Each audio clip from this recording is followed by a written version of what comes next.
नमस्कार. हितगुज या आमच्या खास कार्यक्रमात मी मधुरा तुमचं मनापासून स्वागत करते. हितगुज या आमच्या खास कार्यक्रमातून आपण विविध विकारांची कारणं, लक्षणं, नव्या उपचार पद्धती, शस्त्रक्रियांमुळे होणारे फायदे तसंच रुग्णांचं क्वालिटी ऑफ लाईफ अशा विविध बाबींवर तज्ज्ञांकडून मार्गदर्शन जाणून घेत असतो. आणि आज आपण चर्चा करणार आहोत ती कर्करोग, केमोथेरपी, टार्गेट थेरपी आणि इम्युनोथेरपी याविषयी. आणि आपल्याला याविषयी अधिक मार्गदर्शन करण्यासाठी आमच्या स्टुडिओमध्ये आलेले आहेत या विषयातील तज्ज्ञ डॉक्टर रेश्मा पुराणिक देशमुख. विषयाला सुरुवात करण्यापूर्वी मी डॉक्टर रेश्मा यांचं आमच्या स्टुडिओमध्ये स्वागत करते.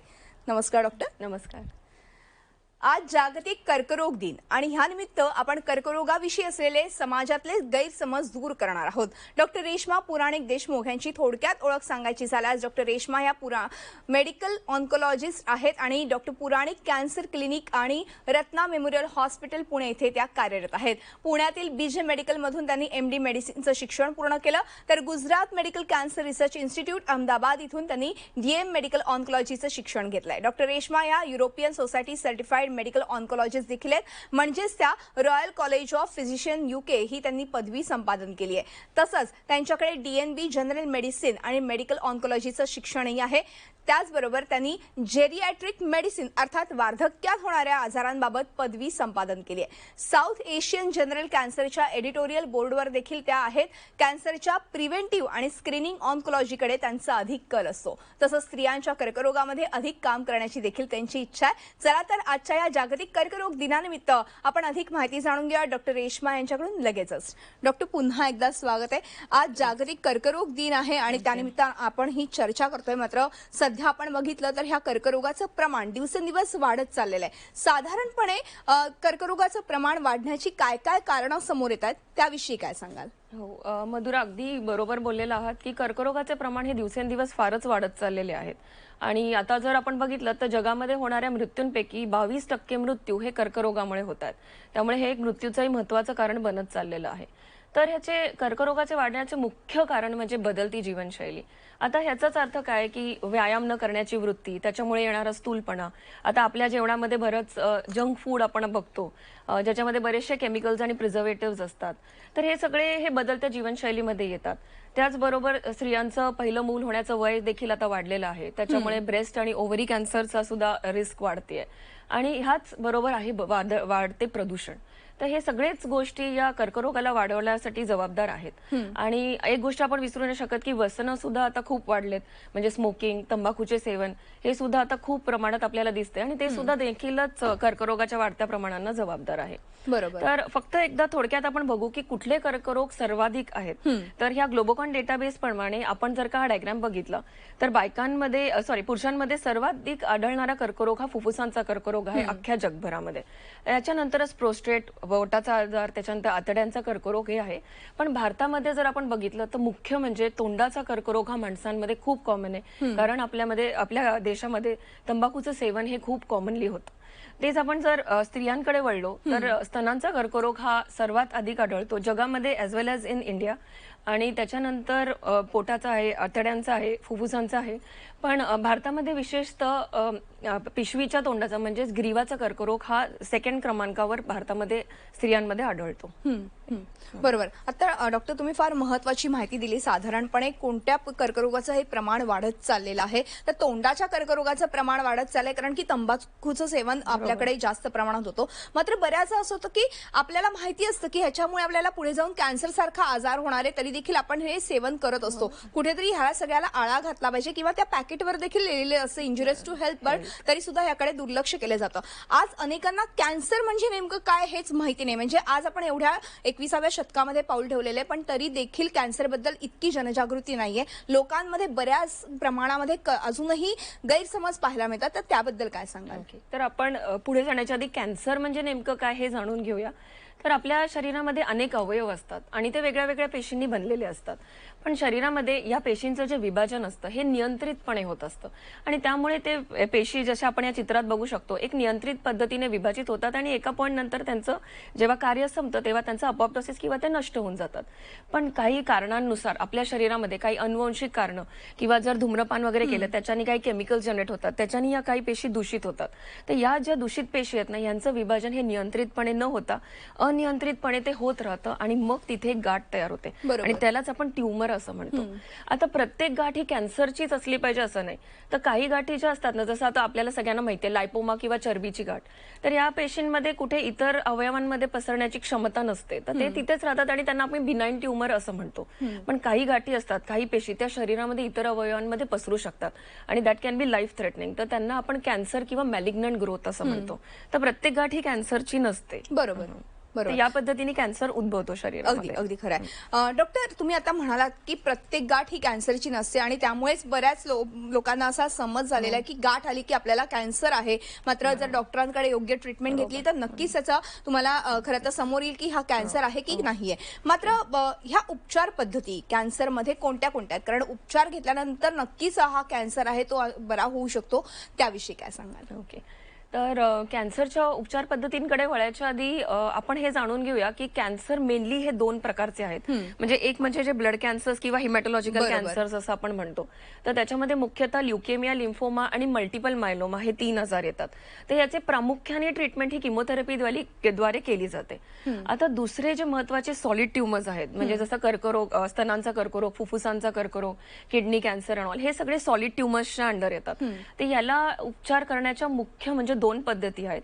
तर एक म्हणजे लोकल ट्रीटमेंट आणि दुसरी सिस्टमिक. तर आपण जसं या चित्रात पाहू शकतो की लोकल ट्रीटमेंट म्हणजे काय, तर त्या ट्युमरला तिथल्या तिथे नष्ट करणे. म्हणजे शस्त्रक्रियेद्वारे सपोज आपण ती गाठ काढून टाकली, किंवा रेडिएशन म्हणजे शेक किंवा एक हीट थेरपीचा जो प्रकार आहे, तर त्याच्याने त्या कॅन्सरच्या पेशी त्याच जागेवर आपण तिथे नष्ट करतो. तर या येतात लोकल ट्रीटमेंटच्या अंडर. तर ही एक भाग झाला. दुसरा भाग आहे सिस्टमिक ट्रीटमेंट. तर सिस्टमिक ट्रीटमेंटमध्ये अशी औषधं दिले जातात जे आपल्या रक्ताद्वारे पूर्णपणे शरीरात पसरतात. So it is a systemic treatment. तर याच्यामध्ये मुख्य म्हणजे किमोथेरपी येते आणि जे ऍडव्हान्स उपचार पद्धती ज्या आपण बोलूच इव्हेंच्युअली, ते म्हणजे टार्गेटेड थेरपी, इम्युनोथेरपी, ह्या देखील या सिस्टमिक ट्रीटमेंटचा एक भाग आहेत. तर जनरली जेव्हा कर्करोगाचे निदान होते आणि हे पेशंट आमच्याकडे येतात, तेव्हा त्याचा एक सविस्तरपणे विचार केला जातो की याला कुठला कर्करोग आहे, त्याचा स्टेज कुठली आहे, मग त्याचं वय, त्याला दुसरे काही आजार आहेत का, हे सगळ्या गोष्टींचा आम्ही एक सविस्तर विचार करतो आणि मग ह्याला 3 तज्ञ बघतात. तर मेडिकल ऑन्कोलॉजिस्ट जसं मी आहे, आम्ही किमोथेरपीचे डिसिजन घेतो. मग शस्त्रक्रियेचे डॉक्टर याला सर्जिकल ऑन्कोलॉजिस्ट म्हणतात आणि शेकचे जे डॉक्टर असतात ह्याला रेडिएशन ऑन्कोलॉजिस्ट म्हणतात. तर हे 3 तज्ञ डॉक्टर या कर्करोगाच्या पेशंटला व्यवस्थितपणे बघतात, त्याचा सारासार विचार करतात, सगळे रिपोर्ट्स बघतात आणि मग त्याचे ट्रीटमेंट प्लॅन बनवतात आणि यालाच आम्ही ट्युमर बोर्ड असं देखील म्हणतो. तर एक अगदीच सिंपल उदाहरणार्थ जर बोलता आलं तर एखाद्या स्त्रीला जर का स्तनांमध्ये गाठ असेल तर पहिले शस्त्रक्रिया करायची आणि नंतर किमोथेरपी करायची, का आधी ती किमोथेरपी करून गाठ आकुंचित करून मग त्याची शस्त्रक्रिया करायची, जेणेकरून कधी कधी ब्रेस्ट कॉन्झर्विंग सर्जरी करता येते, म्हणजे पूर्ण ब्रेस्ट काढायची गरज नसते. तर मग अशा पद्धतीने आम्हाला ती ट्रीटमेंट प्लॅन करावी लागते. तर हे सगळे डिसिजन्स ट्युमर बोर्ड मध्ये होतात.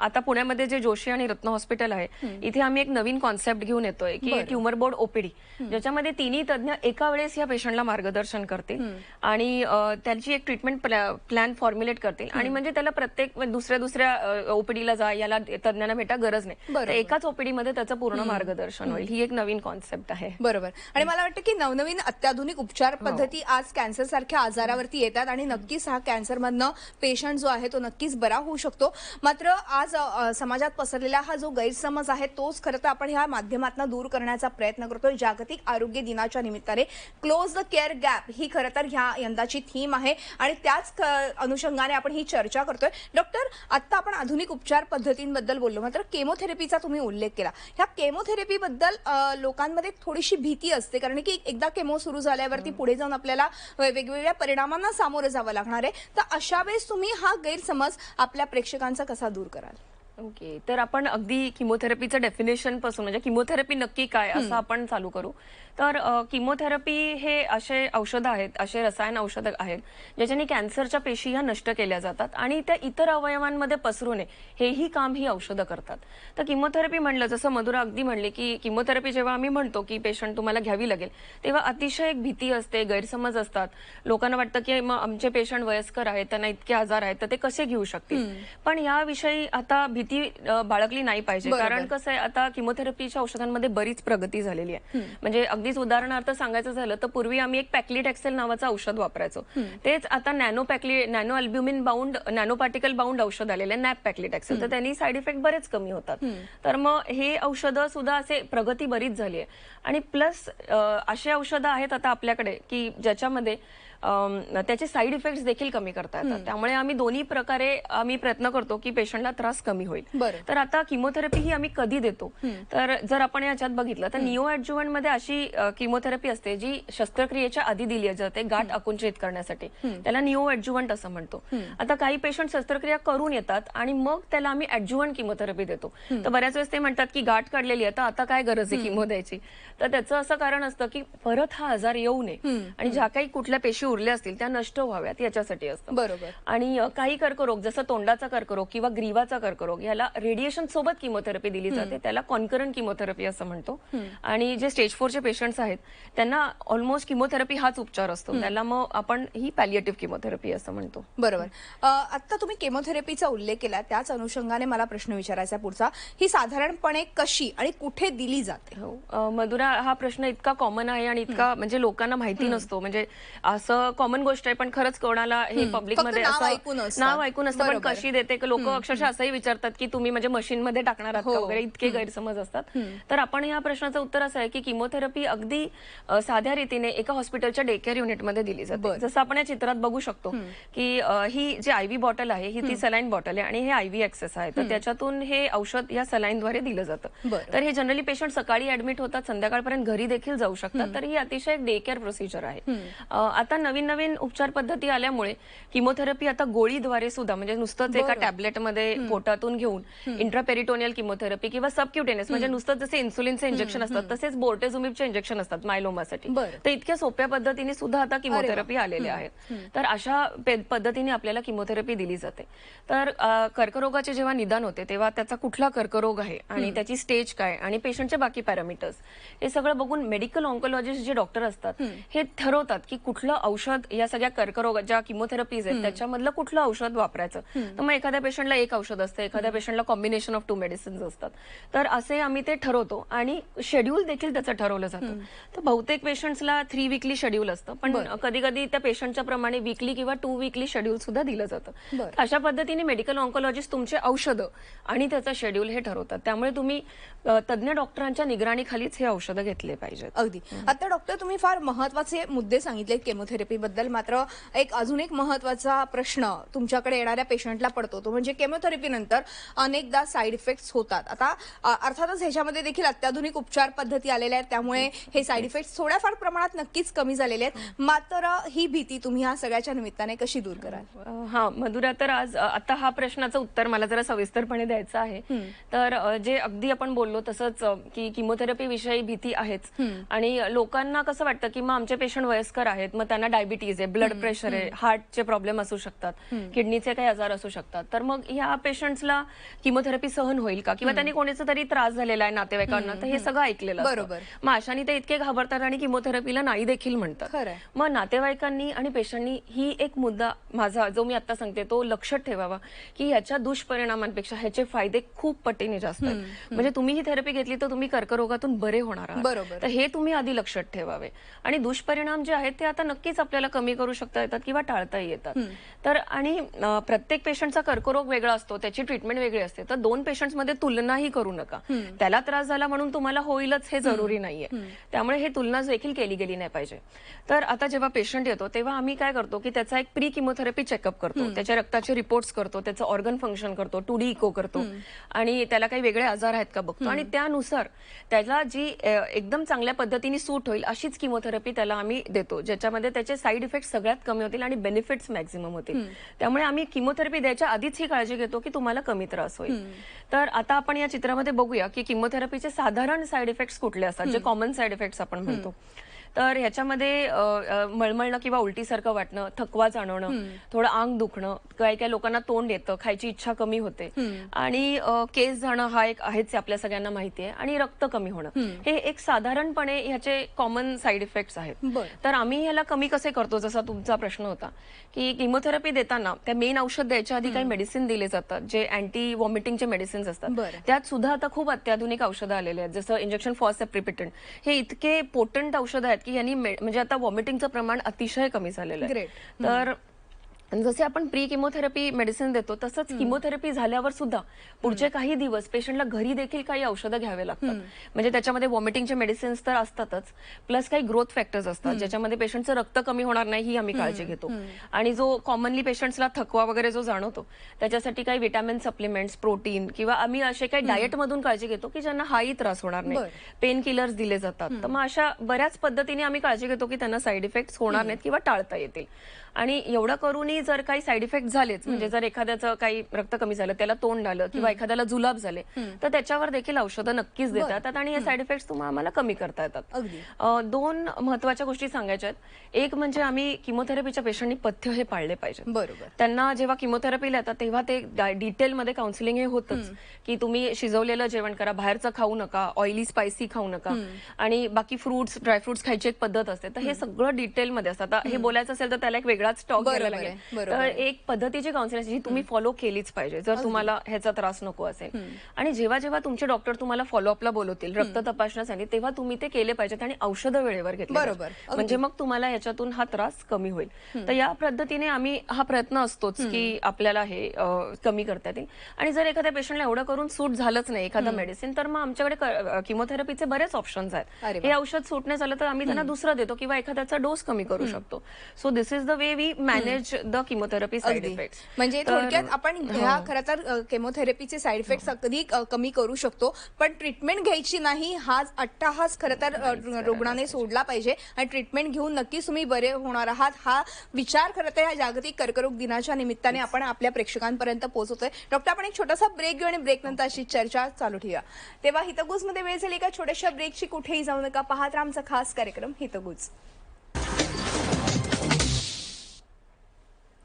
ब्रेक नंतर हितगुज मध्ये आपलं पुन्हा एकदा स्वागत आहे आणि आज जागतिक कर्करोग दिनानिमित्त आपण कॅन्सर आणि कॅन्सरवरील अत्याधुनिक उपचार पद्धतींबद्दल अधिक माहिती जाणून घेतो. आपल्या सोबत आहे डॉक्टर रेश्मा पुराणिक देशमुख. आपण पुन्हा एकदा चर्चेकडे वळूया. डॉक्टर, ब्रेकवर जाण्यापूर्वी आपण केमोथेरपी बद्दल जाणून घेतलं, मात्र टार्गेटेड थेरपी आणि इम्युनोथेरपी देखील अतिशय उपयुक्त अशी थेरपी आपल्या ह्या कॅन्सरच्या आजारामध्ये आहे आणि खास करून इम्युनोथेरपी बद्दल बोलायचं झालं तर ऍडव्हान्स कॅन्सरमध्ये त्याचा फार उपयुक्त असा उपयोग होतोय. तर त्याविषयी काय सांगाल? ओके, तर पूर्वी कसं होतं की एकच कॉन्सेप्ट होती किमोथेरपीची. जर आपण या चित्रात बघू शकलो तर आता वरचे तिघही जण यांना आता स्टेज 4 फुफ्फुसांचा कॅन्सर आहे, तर ते दिसायला सारखेच दिसतात आणि सगळ्यांना पूर्वी आम्ही किमोथेरपी द्यायचो.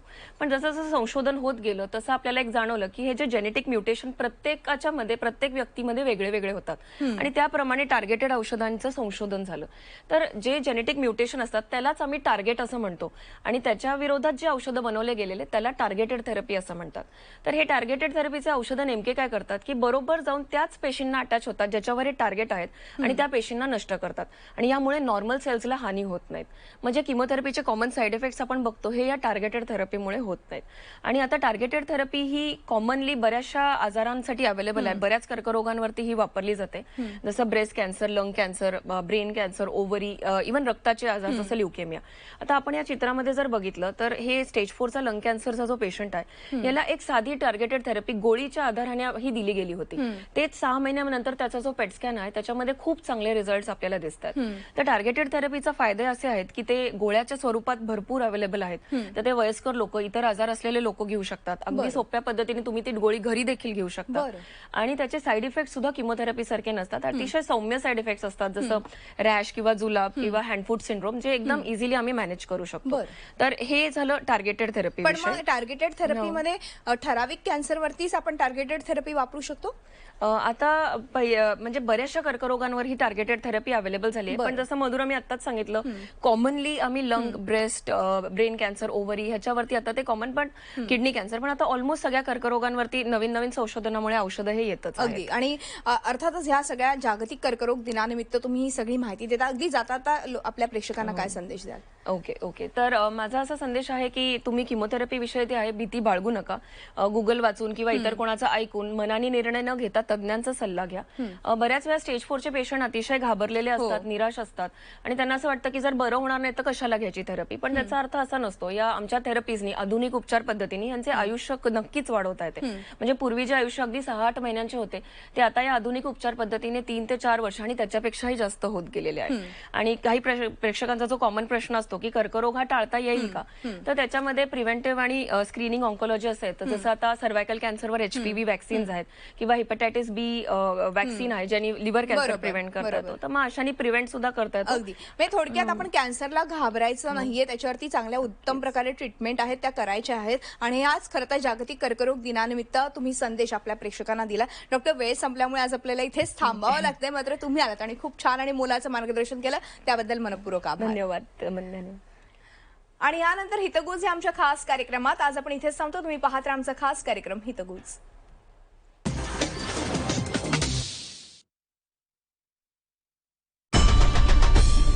आई भवानीचा गजर म्हणजे झी 24 तास